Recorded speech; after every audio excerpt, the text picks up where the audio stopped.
Hi, everybody. Welcome. Good morning, or good afternoon, or even good evening, wherever you are. This is this week's question and answer video. My name's David. I'm a life coach, and I make videos. I hope to help you guys learn and recover, heal from your experiences so you have better ones in the future. First, I want to thank all of you very, very much for just outpouring support and condolences and sympathy. I lost Danny a week ago. And I announce this because she's been an intricate part of this channel, and I always show her to you guys. You guys ask about her a lot. You have, and so I wanted to let you guys know that she passed. And just the support I got last week was tremendous. Really, it helps. It helped me feel better. I feel a lot better now already in a week. So thank you, all of you. Now, the Q&A videos. I got 2 questions last week. That's it. 2. I'm getting 5% likes. And that's fine. It's just there's no point in continuing them. If that's going to be how it is. If I can't even get questions, then I can't answer them. I can't help anybody. And so there's no point in them. If you guys like them, ask questions, vote. Even vote down, that's fine. That helps. But 5% activity just isn't going to cut it anymore. And I've said this before, that I might end them, and I think I'm going to. Unless you guys want to continue them, I'll leave it up to you guys. It's up to you. If you want to ask questions, and vote up and down, and that would help. Thanks. Okay, so let's get started with this week's question and answer video. First, I want to thank you, Tara, very much for your donation. That's awfully kind of you. I can't think of a nicer gesture to give somebody than your hard-earned money. Thank you very much. First donation of the year. Thank you, Tara. Recommendation, I'm going to recommend that you guys talk to someone about your problems. Okay, everybody's here because maybe we've been traumatized, because we've been abused, maybe we're depressed and anxious, and we can't have very good relationships, and we're alone, and we're lonely, and all these things are all cured by talking. That's it. And there's no replacement, there's no supplement, there's no pills, there's no workbooks, there's no watching my videos or watching other people's videos. That's not going to heal or cure you. I promise. I promise.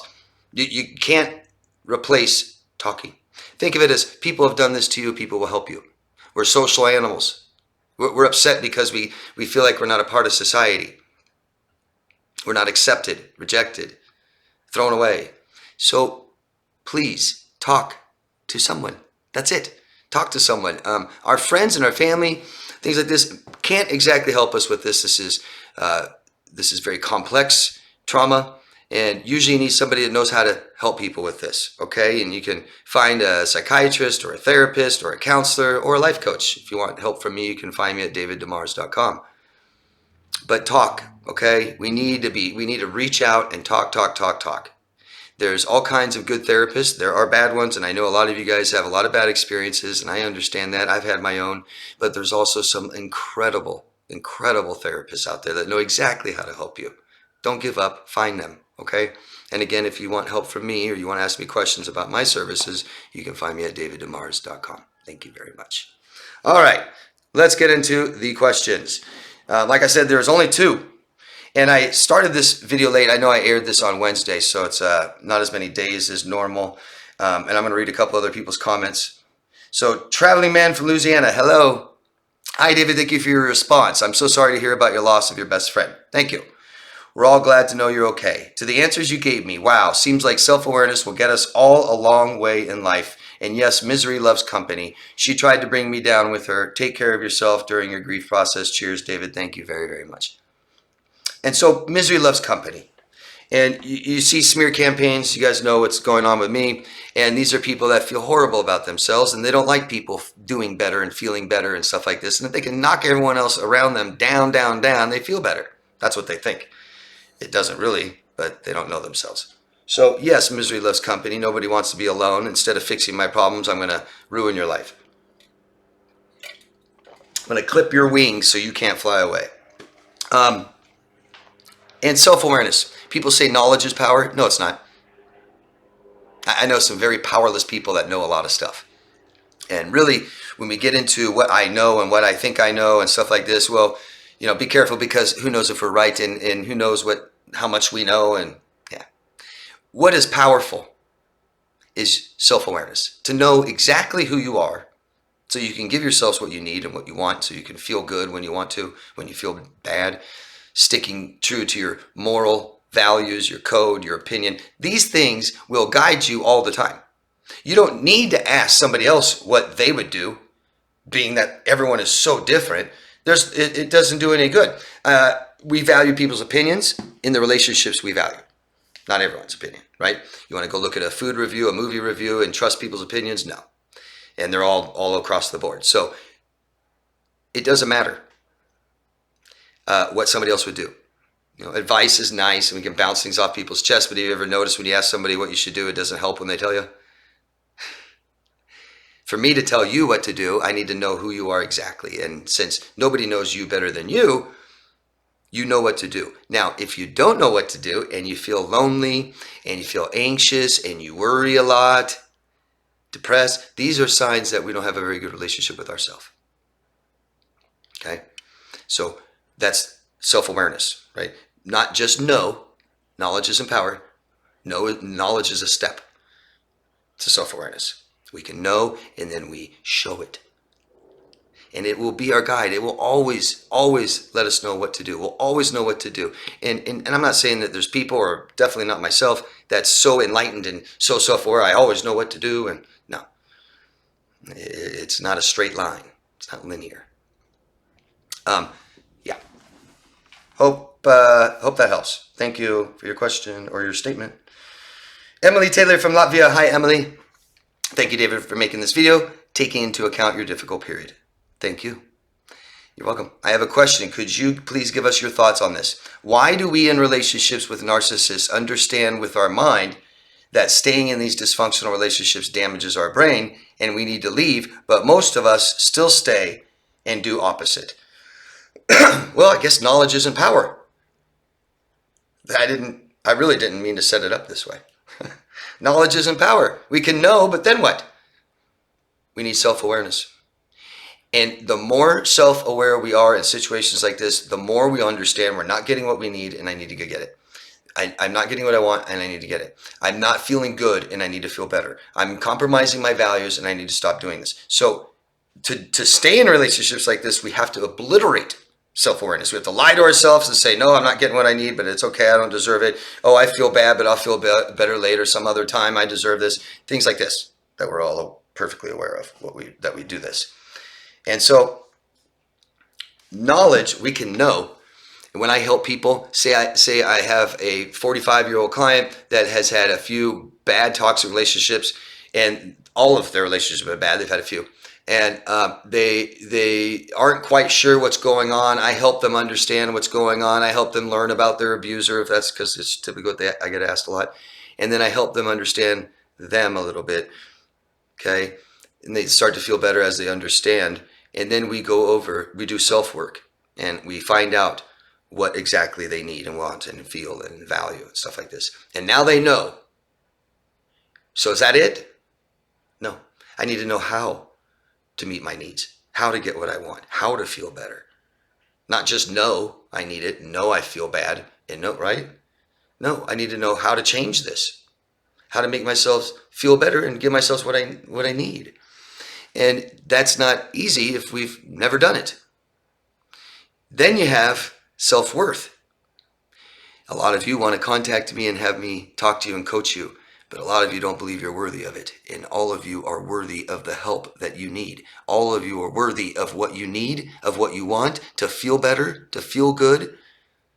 You're worthy of these things, just like human rights. We're right to peace, a right to make a living, things like this. So you're worthy. You're all worthy of it, but we have to believe so here. And so there's a lot of other things going on, aren't there? It's pretty complex. It's not just no. And how are you even going to know if you don't get some help? You're going to just learn all yourself? This is a social problem. I'm telling you, it's a social problem. This is about all of our best networks with each other to keep the strength of society, starting right from family. So we can know what happened. We can know who we are, and we can start learning to know what to do. Right? Knowledge, knowledge, knowledge. But I have to feel worthy. Major step. There's many other things going on. I mean, Emily, I can know something's wrong, but I knew something was wrong when I was a child and my mom and dad fought. I knew there was something wrong. And what did they do about it? They stayed together. Right? I know there's something wrong, but we stay together. We try to make it work, even though it's not working, even though he's not trying, even though I still feel bad. We just keep trying. Well, I felt bad in childhood, no big deal. I ignore that. Most of it works pretty good. I value respect and dignity and integrity and these things, but the person I'm with doesn't. So those are all gone now. There's a lot more to it, and I'm glad you asked. A lot more to it than just knowledge. I hope I answered your question. Let me know, Emily. Thank you. Okay. Music Junkie 1993. I'm sorry for the loss of your companion. Thank you very much. I feel uncomfortable asking a question during my personal grieving. It's okay. I wanted you to. I asked you to. Thank you. If a relationship ended and you didn't get answers to why, but you have respected their silence as the relationship has ended for quite some time, is it disrespectful, selfish, or a type of manipulation to want to reach out to them when they are going through some troubling times paralleled with tremendous loss? I do not want my intent to be misperceived or perceived with any type of malice. If they needed or wanted my support, then they would reach out to me. Thank you again, with a question mark, you're asking me. Thank you again. I'm sorry for your loss, as our pets bring us so much comfort during the good, the bad, and the ugly of times. I really appreciate that. Thank you. You're asking me, is it manipulation to reach out to someone genuinely that is going through tough times? Well, of course not.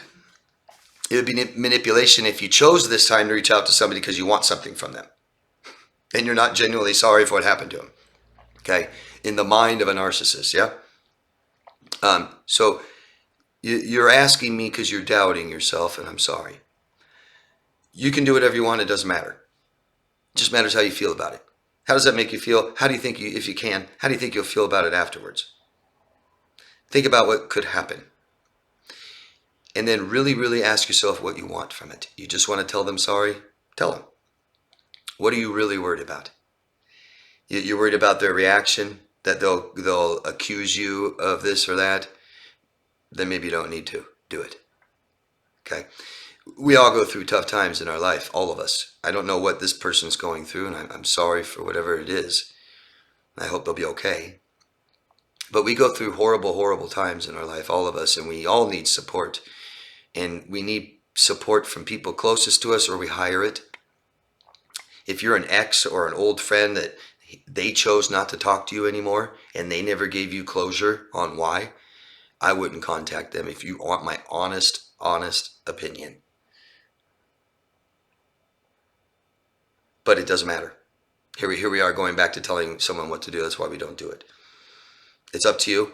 It doesn't matter what you do, only how you feel about it. So think about it. Keep yourself safe. Safety's first, okay? If we're not safe, this is an unsafe, emotionally unsafe situation, then we're not going to do it, okay? You can't control people. You can't control situations. So if it's unsafe, if you're worried about him lashing back out at you or thinking that you want to be in their life again and all these things, it might just be better to leave it alone and pray. If you're religious, or hope, cross fingers, send some love that way, some good vibe energy. That's enough. You don't have to do anything. I don't know how else to answer your question. I hope I did. I hope I helped a little bit. Just know that you don't have to.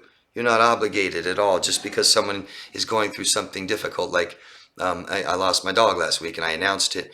If I have old friends that we don't talk anymore and we went our separate ways, I'm not expecting them to reach out to me and tell me, hey, sorry, just because they saw it. Don't need it. I'm okay. Hope I helped. Let me know. What do you think? Good luck. Coffee Girl, I can't remember where you're from. If you guys can give us your locations, that'd be awesome. I have been listening to music, lots of music that gave me such joy, that has brought me so much joy. Prior to COVID and during, I had ordered these great pictures, posters of beautiful things I loved so much. Forests, mountains, etc. So I would not be looking at bare walls. I love them. Awesome, awesome, awesome. This is stuff that we don't tend to do, especially when we're depressed, down. This is great. I recommend things like this all the time. There's things on Amazon called, oh shoot, what are they called? They're, oh gosh, I can't remember the name. I know somebody's going to tell me. But they're murals. They're like complete wall stickers. You can go from floor to ceiling, wall to wall. One solid sticker of a real photo of a real beautiful place, things like this, all kinds of beautiful artwork.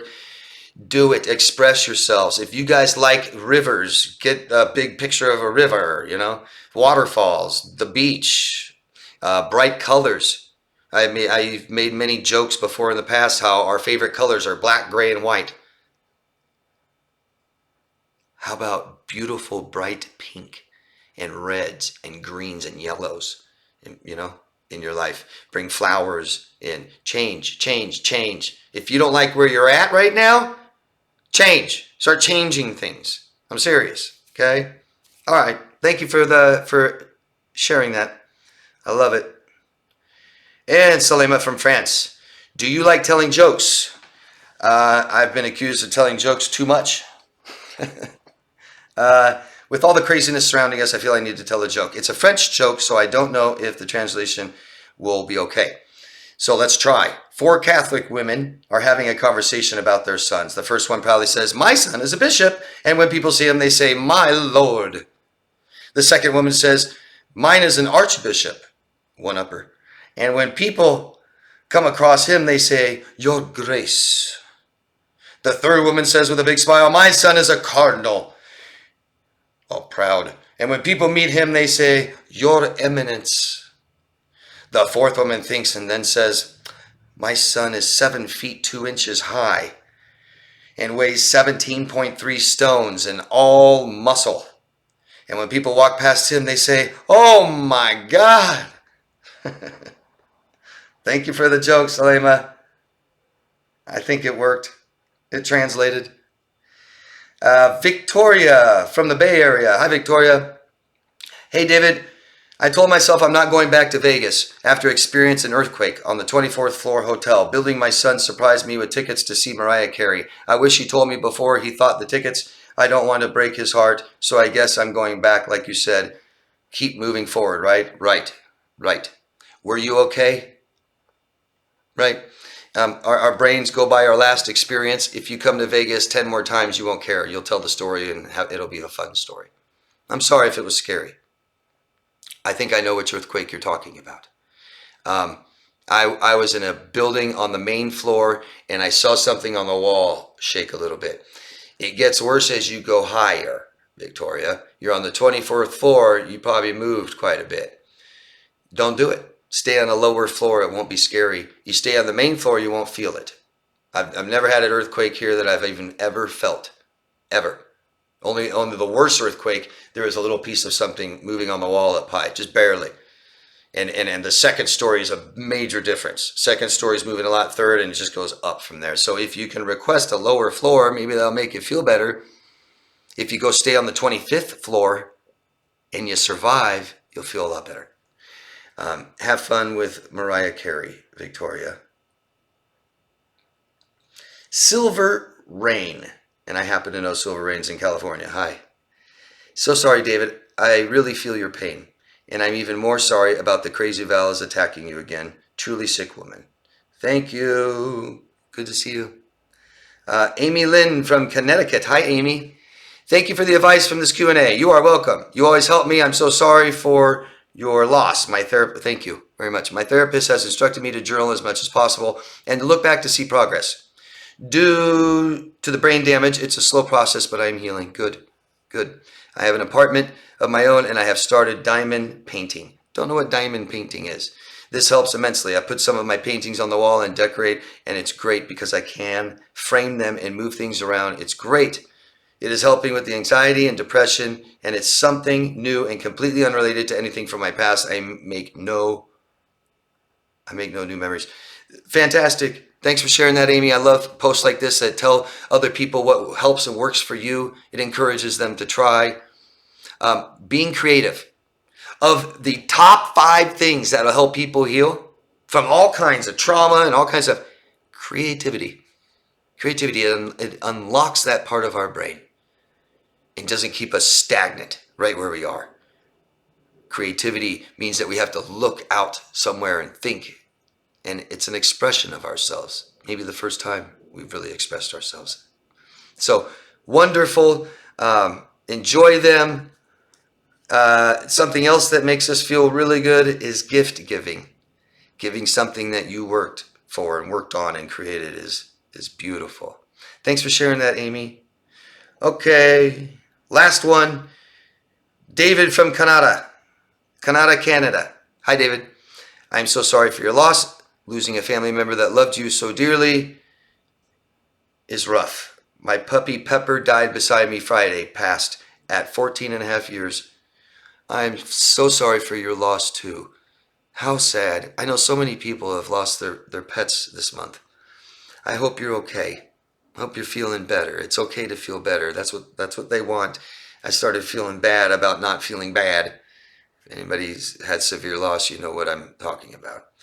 I hope you are feeling okay and are at peace with it. Dogs, pets are the best. Sadly, they are not around long enough. No, they're sure not. Peace be with Danny. Sorry, I misspelled her name. It's okay. D-A-N-I. I was worried when a video did not come out Monday. I understand why. Figured it was a good reason. Yeah, thank you. Thanks a lot, David. Thanks for your support. I really appreciate that.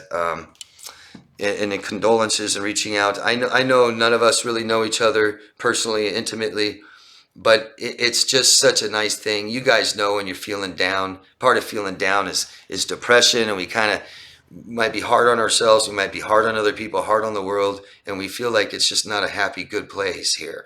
And so when you see people reaching out and being kind and loving and compassionate and sympathetic, it really helps. Thank you, all of you, very, very much. That is, let me just make sure. Yeah, that's it, guys. That's all. Be sure to talk to somebody. Hire someone for help. You are worth it. When you hire someone for help, your self-worth goes up. You have to be worth it. If you do something, even if you don't feel worthy of it, and you do it, that means you're worthy of it. Talk to someone. Heal. Everyone's capable of healing. We just need to talk. Love yourself first, guys. Okay, I'll see you next week. If you want this to come out next week, ask questions and vote. Thanks. More of you. Bye.